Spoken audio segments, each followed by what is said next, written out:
So, for my cultural gap assignments, I did a wide variety of things. The first event I attended was the Light meeting, which is the Brody Caucus for the LGBTQ community. My second event was Spanish Mass, and my third event was an Emerald meeting, which is multiracial unity living experience. So that works directly with the intercultural aids and how to create a good multiracial living experience, especially living in the dorms.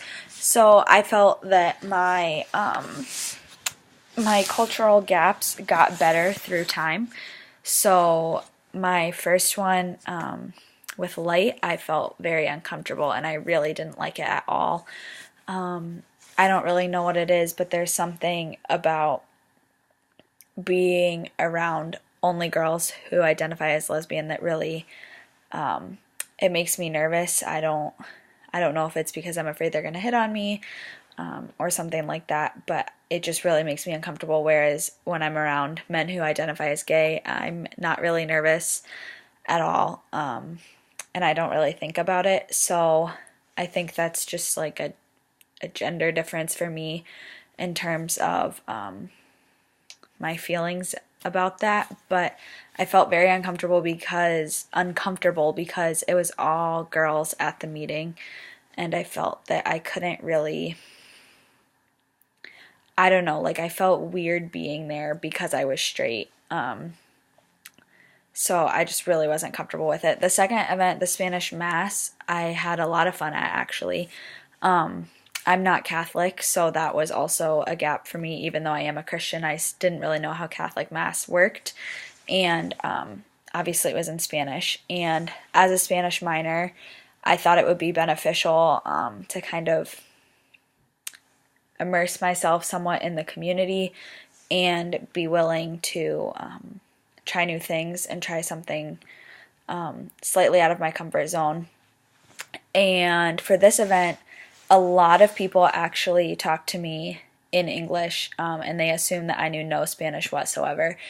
And there was this one man who was very intrigued by my roommate and I, because my roommate came with me to the Mass, and he just kept looking at us and kept translating things for us and saying what the pastor, the announcer, was saying in English, when really I was understanding what was going on. And then I had a really interesting experience when I was sitting next to this one woman in the pew, and she had said something like, "Oh, you know Spanish?" And I was like, "Yeah, I'm actually studying it at Michigan State." And this conversation was in Spanish, and she was like, "I have a niece, and no one ever assumes that she can speak Spanish because she's blonde haired, blue eyed, but she's really half Mexican."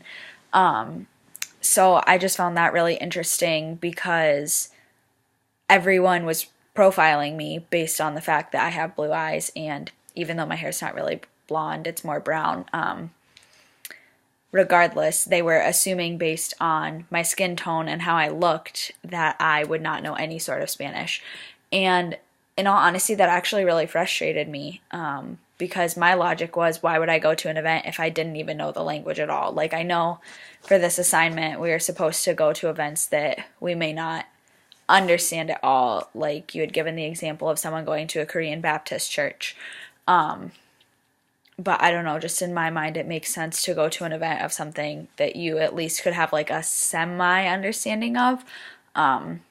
So I was really frustrated that everyone was translating it for me, because then I just stopped thinking about it and stopped trying to like translate it and make sense of what was being said in my head, because I was just like, oh, well, someone's going to tell me what it means in English anyways.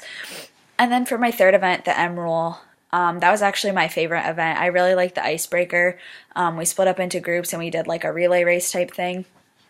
And I thought that was good because it really made the environment a lot of fun and very comfortable to be around. It wasn't tense, and you felt a part of the community. And we talked about the environment and environmental racism, so it wasn't exactly what I was expecting, but I still had a lot of fun with it, and I think I was definitely comfortable in that environment. I did not feel threatened or odd as being a minority, I guess, in that sense. But it also wasn't like I expected, because I didn't really know what to expect, and I didn't really know what it meant to talk about multiracial unity in a living experience. But overall, I think my cultural gaps got better through time, and I definitely became more comfortable.